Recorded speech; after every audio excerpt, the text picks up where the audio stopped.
आज कक्षा 12वीं अर्धवार्षिक परीक्षा 2024-25 फिजिक्स का पेपर था। आज हम इस वीडियो में जो एक अंक के प्रश्न हैं, विकल्प वाले हैं, खाली स्थान वाले हैं, सही जोड़ी वाले हैं, सत्य सत्य वाले हैं, इन पर हम डिस्कशन करेंगे, इन पर चर्चा करेंगे। और इसके बाद पूरा जो इसमें प्रश्न पत्र है उसका वीडियो बाद में डालेंगे। तो चलिए एक तरफ से इसमें देखते हैं। पहले यहाँ पर देखिए प्रश्न क्या है। तो यहाँ पर अभी विकल्प चुनना है, सही विकल्प वाले प्रश्नों को देखना है। तो यहाँ पर पहला प्रश्न है, एक प्राथमिक सेल में विद्युत वाहक बल। तो विद्युत वाहक बल का मान कितना दिया है? E दिया है। और इसे लघुपथित कर देते हैं तो इसमें बहने वाली धारा कितनी है? 4 एम्पियर है। तो इसका आंतरिक प्रतिरोध क्या होगा? तो हम जानते हैं जो सूत्र होता है I बराबर होता है E/R, लेकिन यहाँ पर हमको R निकालना है। तो R बराबर क्या हो जाएगा? ये हो जाएगा E/I। E का मतलब ये दिया है कितना?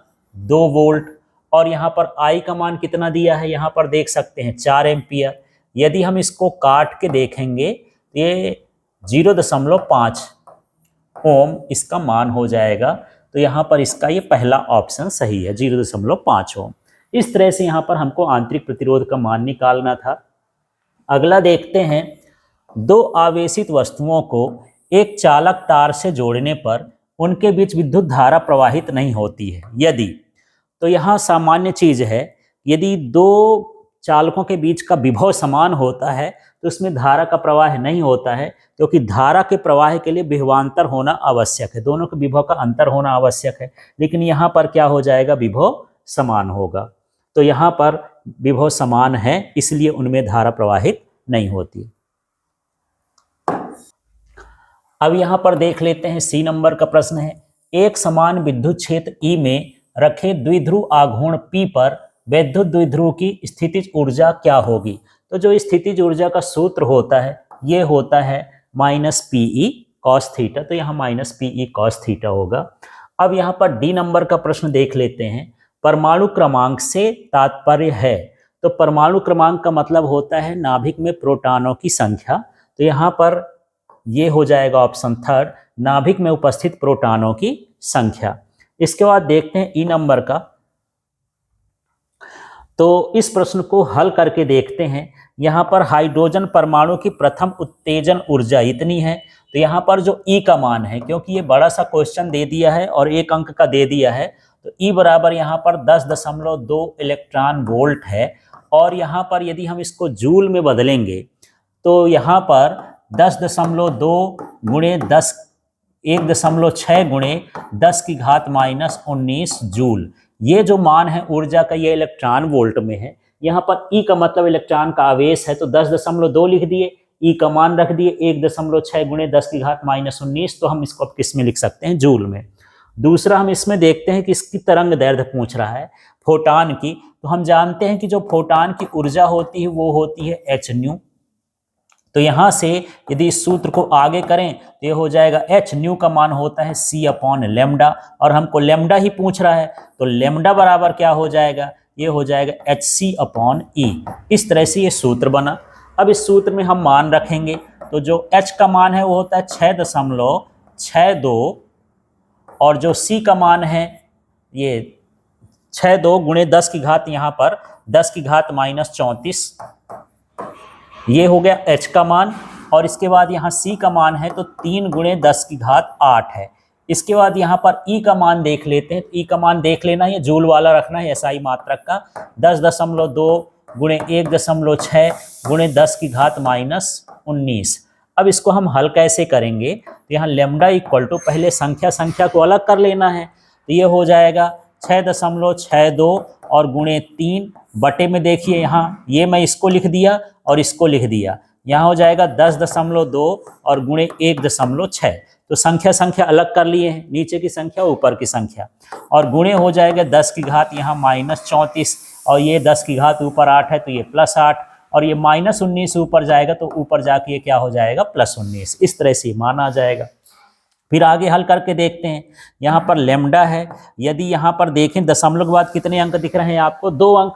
यहाँ भी दशमलव के बाद 1 और 1, कितने अंक हो गए? 2। तो दोनों ऊपर नीचे दशमलव हट जाएंगे, तो ये हो गए 662 गुणे 3 और ये हो जाएगा 102 और गुणे कितना हो गया 16 और यहाँ पर 10 की घात को देखते हैं। तो 10 की घात जब हम देखेंगे तो ये -34 है, तो 8 और 19 को जोड़ देंगे तो कितना हो जाएगा 27। यदि 34 में 27 जाएगा तो ये इसकी घात कितनी हो जाएगी -7। यदि यहाँ पर हम ये 662 और 3 का गुणा करेंगे, 102 और 16 का गुणा करेंगे, तो गुणा करने पर जो भाग आएगा वो आ जाएगा 1.215 और यहाँ पर गुणे हो जाएगा 10 की घात -7। तो यहाँ पर इस तरह से यहाँ पर इसको भाग करने पर इसका आया। अब भाग करने के बाद एक काम करते हैं, क्योंकि इसका मान जो हमको आंसर देना है वो किस में देना है, एंगस्ट्रॉम में, माने 10 की घात -10 होना चाहिए। तो दशमलव के 3 अंकों को हम इधर भेजते हैं, ये हो जाएगा 1215 और गुणे 10 की घात, यहाँ पर 3 अंक भेजे हैं तो -7 में -3 और हो जाएगा तो ये हो जाएगा -10 और यदि हम इसको एंगस्ट्रॉम में लिखेंगे तो 1215 एंगस्ट्रॉम। तो इस तरह से इतना बड़ा जो सवाल है वो 1 नंबर में आपसे पूछ दिया है, इसमें उलझना नहीं है। तो देखिए यहाँ तरंग दैर्ध्य का मान इस तरह से आ जाएगा। तो यहाँ दोबारा से समझ लीजिए, ये दशमलव है, दशमलव के बाद 1 2 3 अंक हम दशमलव पीछे जा रहे हैं, तो यहाँ पर जब 3 अंक जाएंगे तो -7 में -3 और हो जाएगा तो -10 और यहाँ 10 की घात -10 का मतलब एंगस्ट्रॉम होता है। तो इसका सही ऑप्शन हो जाएगा ये। अभी नहीं है, एफ है बोर कक्षा की त्रिज्याओं का अनुपात क्या हो जाएगा। तो बोर और कक्षाओं की संख्या का जो फार्मूला होता है वो होता है r² और ये क्या होता है n²। तो यहाँ पर हमको देखना है, तो यहाँ पर बोर कक्षाओं की त्रिज्याओं का अनुपात पूछा है। तो यहाँ पर r जो है त्रिज्या वो उसकी कक्षा के वर्ग के क्या होती है, समानुपाती होती है।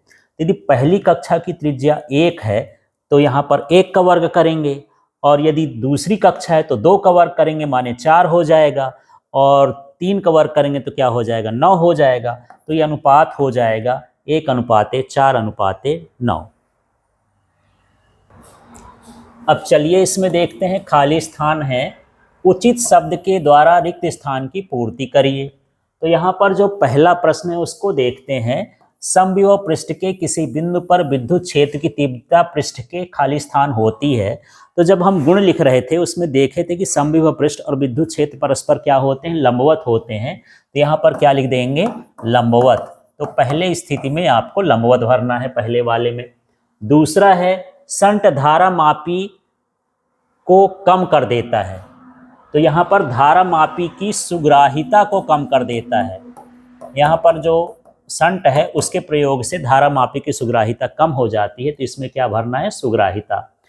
सी नंबर है किसी सेल का आंतरिक प्रतिरोध कम करने पर उसके टर्मिनलों के बीच का विभवांतर हो जाता है।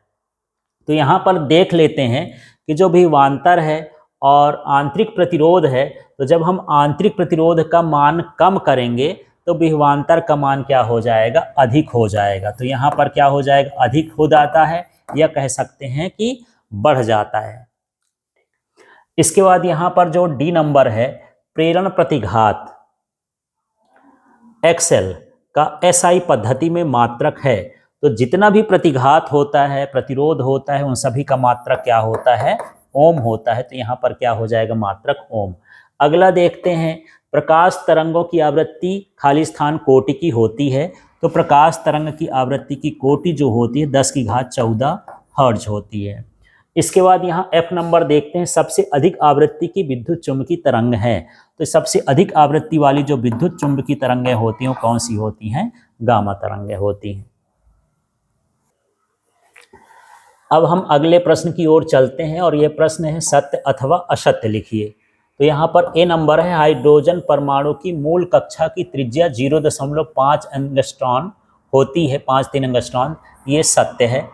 फिर दूसरा है, बोर मॉडल के अनुसार परमाणु में उच्च कक्षा में इलेक्ट्रॉन की चाल अधिक होती है, गलत है। बोर मॉडल के अनुसार जो पहली कक्षा होती है उसमें इलेक्ट्रॉन की चाल अधिक होती है। तो ये वाला क्या हो जाएगा, असत्य हो जाएगा। सी नंबर का देखिए, डी ब्रॉगली तरंगे विद्युत चुंबकीय तरंगे होती हैं, ये असत्य है, ये विद्युत चुंबकीय तरंगे नहीं होती हैं। फिर हम डी नंबर में देखते हैं, ध्वनि तरंगे विद्युत चुंबकीय तरंगे विद्युत चुंबकीय तरंगें नहीं है, ये सत्य है, क्योंकि ध्वनि तरंगें अलग होती हैं, विद्युत चुंबकीय तरंगें नहीं होती हैं। तो ये वाला क्या है, सत्य है। अगला है ई नंबर का, गोली दर्पण की वक्रता त्रिज्या उसकी फोकस दूरी की आधी होती है। ये उल्टा लिखा है, फोकस दूरी वक्रता त्रिज्या की आधी होती है, तो ये भी क्या कहलाया, असत्य कहला गया। तो इस तरह से सत्य सत्य आपको देखना है। अब बात करते हैं सही जोड़ी की। स्तंभ आ को स्तंभ बा से मिलाकर सही जोड़ी बनाइए। तो सबसे पहले ए नंबर पर है लॉरेंज बल। तो इसमें से देखना है लॉरेंज बल क्या है। तो लॉरेंज बल का ये सूत्र होता है ये, तो ये F equal to q v B sine theta, ये हो गया। फिर दूसरा है बायो सेवर्ट का नियम। तो बायो सेवर्ट का नियम आप देख रहे होंगे, ये हो गया d B equal to mu naught I dl sine theta upon r square होता है। यहाँ पर 4 पाई ये गलत लिखा है, आप लोग को आर स्क्वायर लिखना है। इसके बाद यहाँ पर देख लेते हैं धारावाही कुंडली के केंद्र पर चुंबकीय क्षेत्र की तीव्रता। तो धारावाही कुंडली के केंद्र पर चुंबकीय क्षेत्र की तीव्रता का ये सूत्र होता है mu not an I upon 2r। इसके बाद यहाँ पर हम बात कर लेते हैं, ये बी हो गया, सी हो गया, डी हो गया। ई नंबर में नहीं, अब यहाँ डी नंबर का देखते हैं, सीधे धारावाही चालक के कारण चुंबकीय क्षेत्र की तीव्रता। तो इसका सूत्र ये है, थोड़ा सा यहाँ गलत लिखा है, इसका बोनस मिलेगा। ये म्यू नॉट आई अपॉन क्या होता है 2 पाई आर। यहाँ पर 2r लिखा है, पाई नहीं लिखा है, गलत लिखा है, तो यहाँ पर सही ये होगा।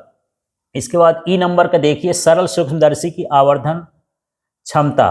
तो यहाँ पर सरल सूक्ष्मदर्शी की आवर्धन क्षमता आपको दिख रही होगी, ये है 1 + d अपॉन एफ। इसके बाद यहाँ है दूरदर्शी की आवर्धन क्षमता।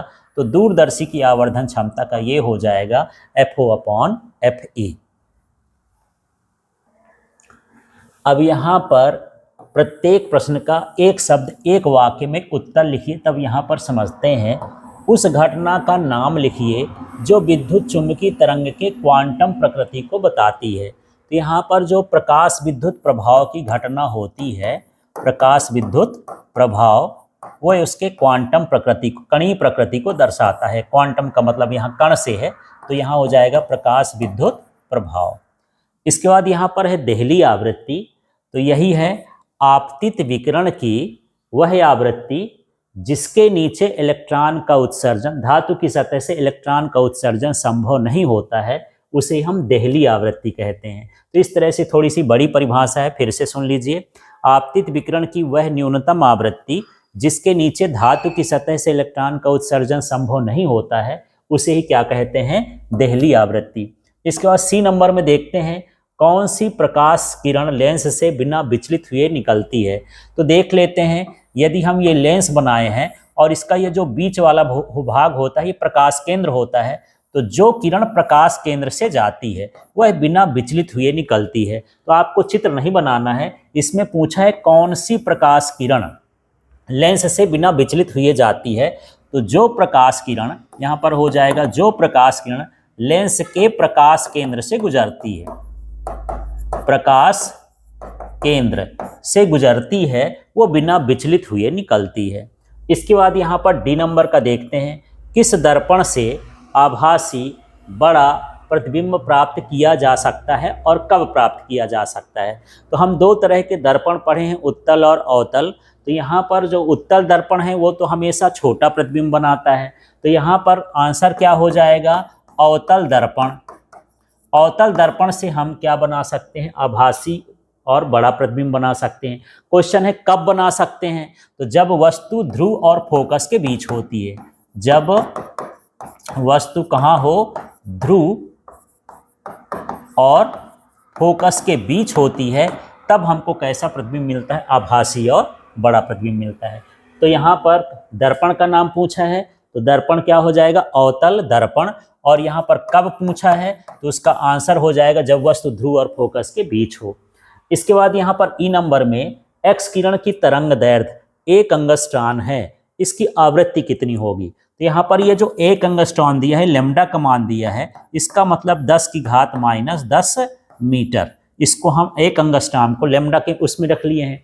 अब इसकी आवृत्ति पूछता है, तो हम जानते हैं न्यू इक्वल टू क्या होता है, सी अपॉन लैम्डा। सी का मान कितना होता है, 3 × 10⁸ यहाँ लेमडा का मान कितना दिया है 10 की घात -10, तो यहाँ हो जाएगा 3 गुणे 10 की घात 18 हर्ज। तो यहाँ पर 18 कैसे -10 है, ऊपर जाएगा तो +10 हो जाएगा, तो 10 की घात 18 हर्ज हो जाएगा। इस तरह से यहाँ पर जो है ये ऑब्जेक्टिव समाप्त होते हैं और इसके बाद इसका पूरा पेपर जल्दी ही यूट्यूब पर आपको मिलेगा।